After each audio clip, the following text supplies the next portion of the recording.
Hello and welcome to the big picture. The role of media and its political inclinations is as much under scrutiny as are the political parties and the candidates in this election season. In the last few weeks, the debate about the bias in the media has been brought to the forefront by the Aam Aadmi Party. Arvind Kejriwal and his colleagues have not missed an opportunity to attack the media for having sold itself out to the BJP and its prime ministerial candidate Narendra Modi.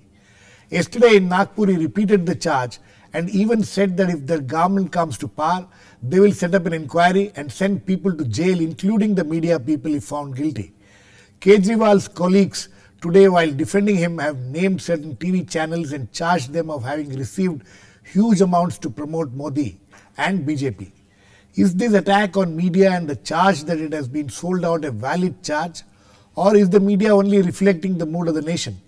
Is the Aam Aadmi Party unfairly critical of the media and making sweeping generalizations? We will discuss all this today with Paranjoy Guha Thakurta, senior journalist who headed a committee of the Press Council of India on paid news, Vipul Mudgal, former resident editor in Hindustan Times and now with the CSDS, Saurabh Bharadwaj, spokesman of the Aam Aadmi Party. Welcome to all of you.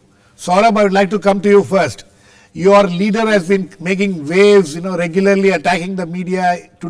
Yesterday, he seems to have gone a little further, and he has really made a statement that if the media is found indulging in this, he will send them to jail. You think that this is a deliberate strategy on the part of your leader to make media one of the major talking points in this election? I think it would be really unfair and unreasonable on my part to paint the whole media by one big brush. But certainly there is a large section of media which is trying to fabricate a wave in favor of a particular party and a particular person, Mr. Narendra Modi. And this is what we have been talking for a long time, and we feel it, that there is a section of media which is doing it. But, when you say that there is a large section of media doing this, Saurabh, what is the evidence? And, this question will keep on being asked repeatedly with you people, that as long as the media was being friendly to you, media was projecting you people, in a good manner, you had no problems with them. In fact, we in the media used to wonder in those days when 24/7 Aam Aadmi Party India against corruption movement was being shown, and we were wondering, who was financing this 24-hour thing. Now that you seem to be on the receiving end, you are having a problem with the media. Certainly, I cannot deny the fact that media has been, very much favorable to Anna Hazare's movement, and they have shown it, 24/7 on the television.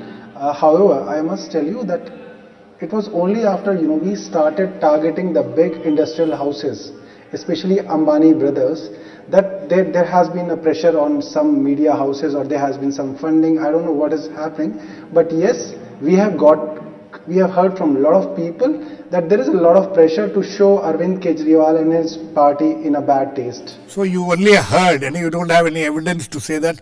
Anyway, let me come to Paranjoy. Paranjoy, this sweeping generalization which are being made, of course, periodically they keep saying that, we are not attacking the entire media, it is only a part of the media and things like that.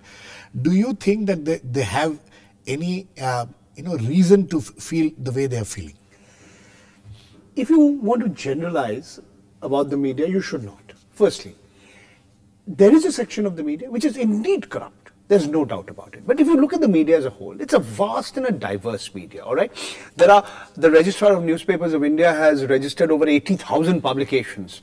The Ministry of Information and Broadcasting has given permission to over 800 channels to uplink and broadlink, of which 300 claim to be news and current affairs channels, right. Even if you and I might disagree that what is being shown is either news or current affairs. Two snakes getting married, ghosts sighted over Taj Mahal, Amitabh Bachchan has a headache, live, breaking news, exclusive. So, all that nonsense goes on. There's a lot of dumbing down, there's a desperate attempt to grab eyeballs.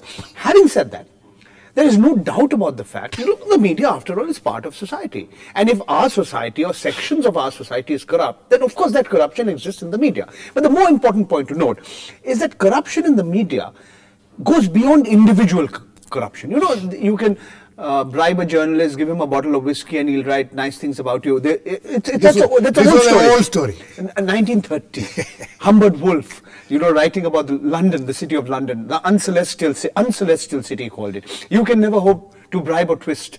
Thank God, the British journalist. But seeing what he would do unbribed, there's no occasion to. Now, that is true for the Indian journalist, and that's true for journalists in many parts of the world. But the problem is not that.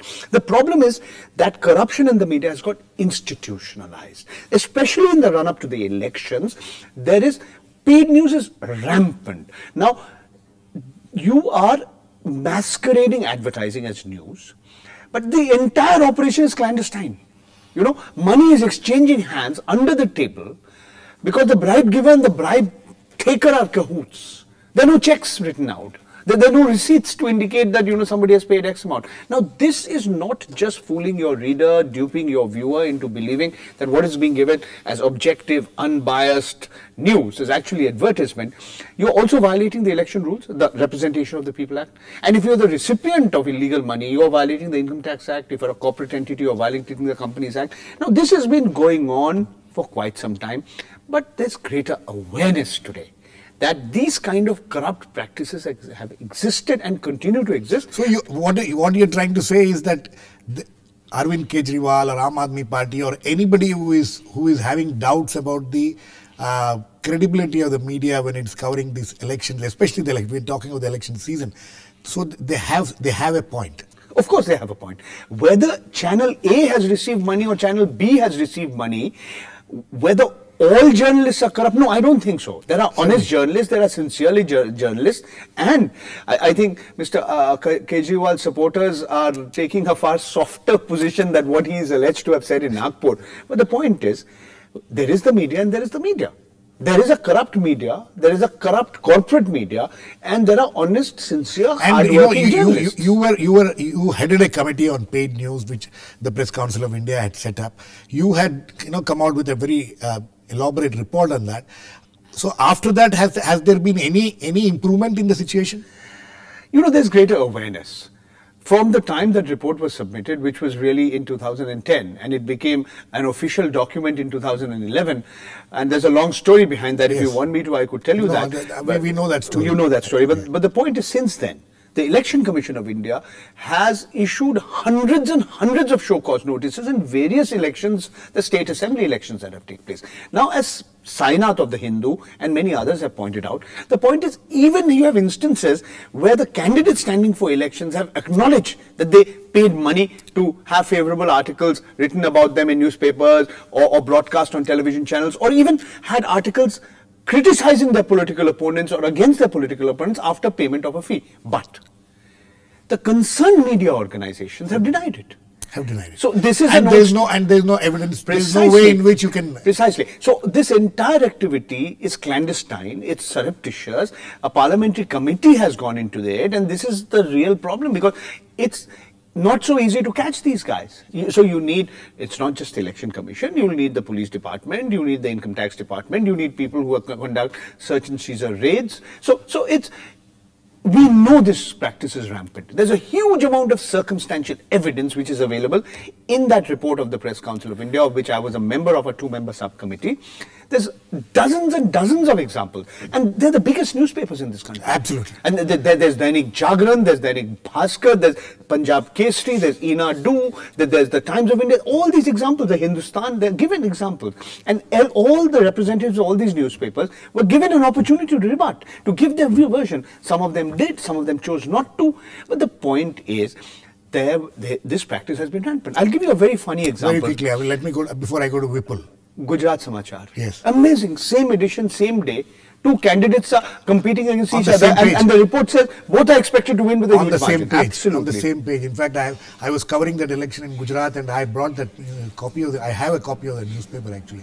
Vipul, Vipul, the question now is the whole scenario has heated up so much because it's very unusual for politicians to take on the media. We have not seen this happening in the past as vehemently as we see the Aam Aadmi Party and its leader Kejriwal and even other leaders of the party taking on the media. So has the media become a little oversensitive to criticism now? No, I think you need an election to expose all this. You see, election time, the underbelly of the media becomes exposed. Now, what we are seeing now, one, all these people are complaining because they are being denied a level playing field. It tinkers with the systems of democracy. It violates democracy. It violates, your right to fair voice. It violates all kinds of things, so in that sense, these people have every right to complain, and time has come, I think, with, as Paranjoy said, with better awareness, people are talking about it. But let me take you to another direction. Now you see, all political parties are fighting elections, not with real street battles or with ideology or with issues, but they are fighting their battles with hype, calculated hype. Which means that you have impression managers, you have spin doctors, you have people who are converting night into day, day into night. There are dirty tricks departments, you are doing stings and false stings. Then there are steering of public opinion, where you actually show up that public opinion is actually swaying away from your enemies or it is turning towards you. Vipul, so, 1 second, sorry. Vipul, so are you saying that the media has fallen a prey to this kind of hype which is being generated? Partly yes, but partly also, Girish, that media is also part of this. Media also, sometimes they become the solution providers. They tell you how we will do everything for you. We will not only give you positive spin, but we will also trash your enemies. So now a time has come when there is a rate card for all these things. And I think this kind of violation is nothing but the violation of democratic norms of the country. And I think somebody needed to speak up. And I think, Aam Aadmi Party is talking about it. I would congratulate them. No, but what about Kejriwal's extreme statements? Today, the entire media is full of how he has threatened to take that, put media people into jail and things like that. You think that this kind of extreme statements can unnecessarily create problems, and the right questions which he is asking also gets completely overshadowed by these kind of extreme statements? I hope that does not happen. You see, what is going on is that, say he took a private plane. Apparently, he was coming from Bombay. He came to Jaipur to speak at some thing which was organized by Rajasthan Patrika. So they paid for his ticket from Bombay to Jaipur, and from Jaipur, apparently, he said that I will not be able to attend a lecture or probably a part of the conclave which was organized by India Today Group. And India Today Group actually arranged a plane for him. Now the entire debate was about, oh, he's using private planes, so he can't criticize others. But the fact is that he's at least telling you who paid for it. Now, the media should not fail to ask the right questions. Media should ask all other political parties, please tell us who is paying for your planes. You have hundreds of helicopters crisscrossing the country. You have the planes moving around. Vipul, so you're making the point that the media generally is scrutinizing the Aam Aadmi Party more than it does when it comes to other parties. Is that the point? No, I'm also saying one more thing. I'm also saying, you see, if you see the speeches of Medha Patkar and Arvind Kejriwal, which I had by chance I saw them on YouTube, and I suddenly realized that there was a huge crowd and very responsive crowd. People were, the speeches were happening, the responses were being given, and suddenly if you see the media coverage, it is all about traffic jams. It is all about how some people were inconvenienced. Now it was a very small patch apparently of Bombay between Nana Road and Grant Road which was inconvenient. I'm sure nobody should ever be inconvenienced, but you don't ask that kind of questions of other political leaders, very big leaders. So I think he has a grouse, and probably rightly so. Okay. We are now joined in by Ravi Mohan Khanna, a media analyst. Ravi, the question is, this is election season. We are talking of huge money which is part of the budgets of every political party. We have seen estimates right from 1,000 crores to 30,000 crores. Today, there is one of the media analysts says that the whole expenditure on these elections, including what the government spends, would go up to 30,000 crores.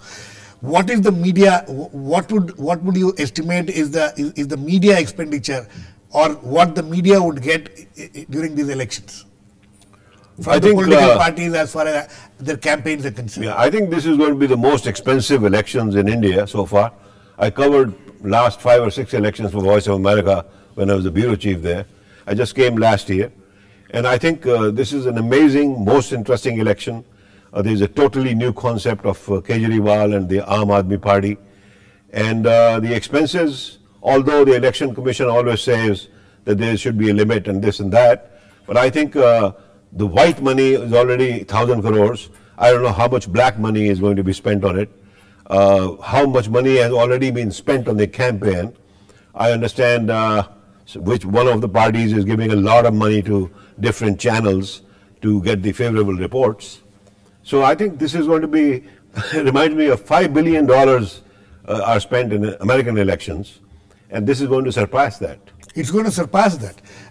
Saurabh, what is the problem of the Aam Aadmi Party? Now, see, when 1,000 crores, let us say, as we have read and we have heard that at least the 2 major political parties are spending a lot of money, 400 crores, 600 crores, whatever it is, on campaigns in the media.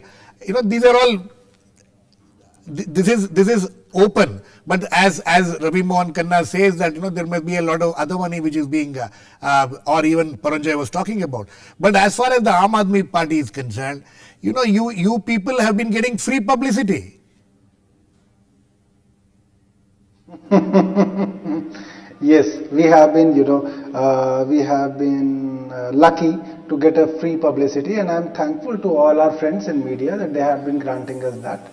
No doubt about it. And what we have been saying is that we respect journalists a lot, and that is quite visible in the, that so many journalists are, joining our party, are contesting elections from very high profile seats, and we respect them for all their integrity, and we do respect journalists who are still in media, and they may be critical to us, but anybody who is unbiased and who is watching or, this election will say that this election is being fought for no ideology. For 2.5 years, the political discourse of the country was that there is a nexus between big industrial houses and the politicians, and they are looting away all the natural resources. Maybe it was 2G, it was coal, or it was, Bellary steel.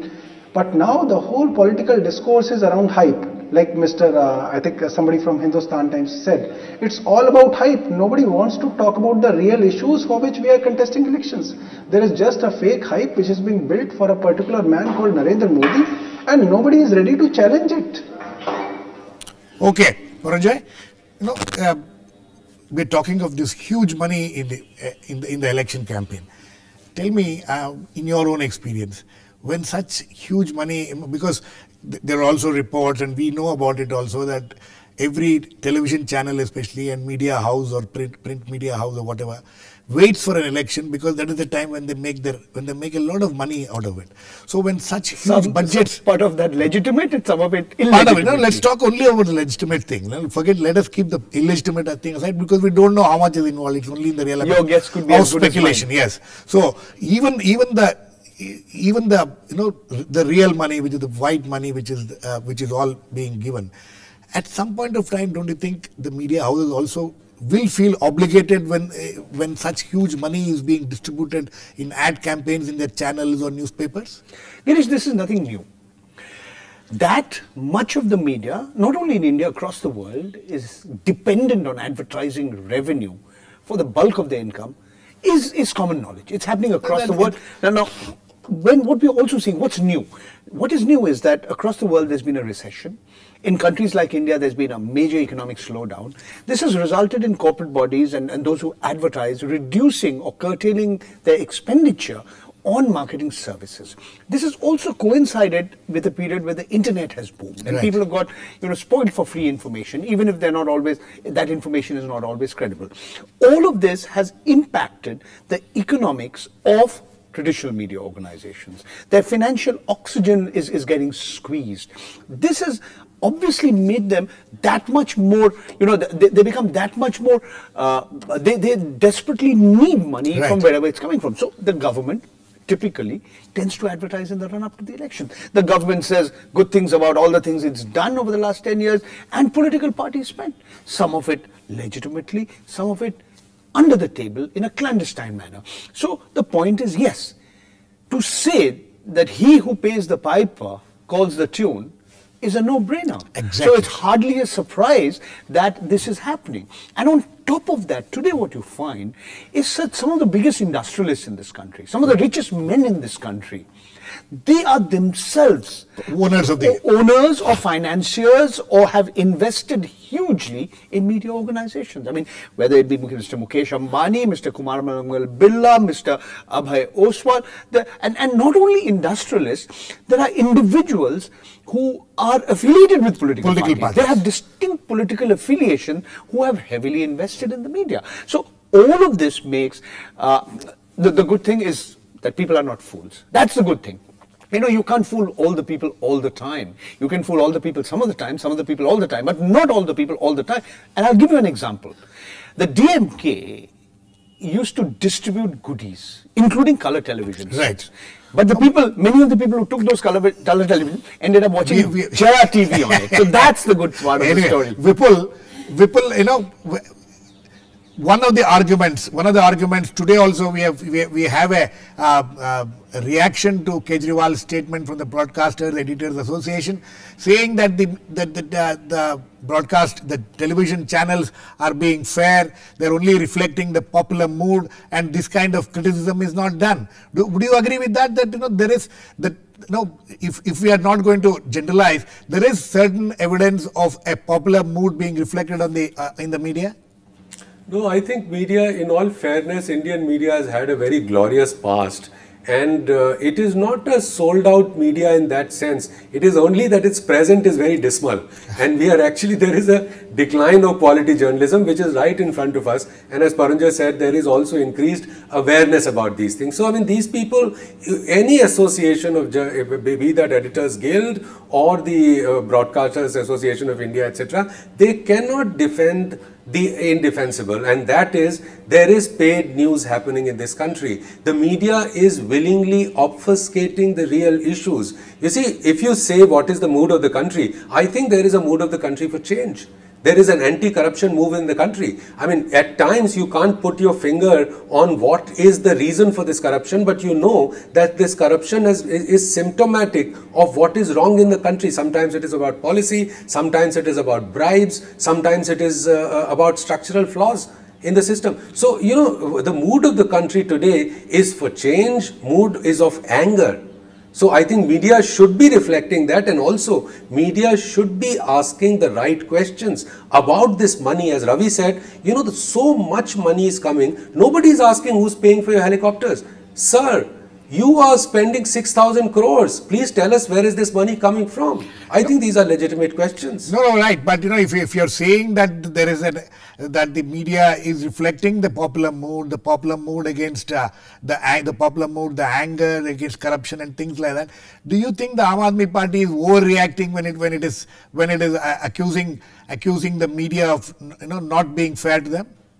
I don't know. I think maybe they could be overreacting probably, but the fact is that they are being blanked out very often, and also they are also being given negative publicity, and there are certain types of people who are, it's like media is showing as a foregone conclusion that perhaps there is a Modi Leher, which probably is questionable proposition right now. I mean, I am nobody to say this, but at the same time, nobody else is in a position to say that so-and-so has already won. So I think if media is taking that kind of positions, that at least the rival political parties should take a position, and that is the strength of our plural democracy. Okay, yes. One small point I want to add to, I not only endorse everything that Vipul has said so far, I want to add one point. If indeed there is anger and outrage among large sections of the population against corruption, then I suppose some of that outrage is also against corruption in the media.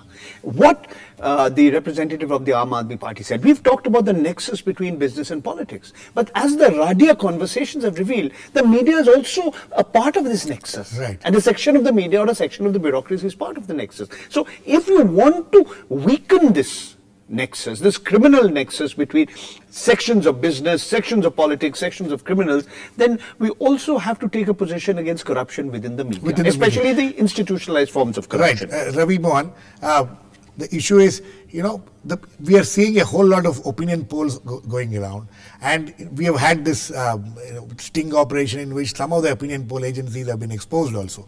But the opinion polls continue to show that there is a certain trend happening in favor of a particular party. I mean, how do we, the problem seems to be that the Aam Aadmi Party doesn't want to accept it, and because one of the reasons why they are saying that the media is sold out is because they are showing these opinion polls. How do we approach this? I think in this country, I told you, I just came last year, and I can see very clearly that the fourth estate is not doing its duty. Whenever politicians make claims, it is media's job to go and check and show us what is the truth. Media is not doing that. What about the opinion polls? Opinion polls are paid. The sting operation, they did 11 companies were shown to be getting money. Right. So they may be trend, but I don't think it's so big a trend. I think it will be a hung parliament. I don't think so. BJP is going to get 272. Let us not speculate on that. But the issue is about how do we take this, because major television channels, major television anchors are sticking their neck out when they say this kind of thing. Paranjoy, we need to at least respect the fact that they are all. We cannot just generalize that everybody is sold out or paid. See, whether it be political parties or the election commission, they said, okay, we don't want opinion polls. Certainly not in the run-up to the election. Now, those who conduct opinion polls, their viewpoint is this is against freedom of expression. Article 19(1)(a) of the Constitution of India, which guarantees freedom of expression, is the fundamental right. Somewhere along the line, I think there's a balance that's required. I think it should be made mandatory disclosures, in terms of who's funding these opinion polls. And it's not just the sample size and not just, how the sample has been stratified. I think at some point of time, maybe we need to have greater clarity and transparency on the manner in which these opinion polls are funded. Yes, very quickly. Yeah, I agree with that, because there should be a mandatory regulation of that. And I don't think so we should have elections before the elections. When the elections happen. Okay. Saurabh, very quick last words to you.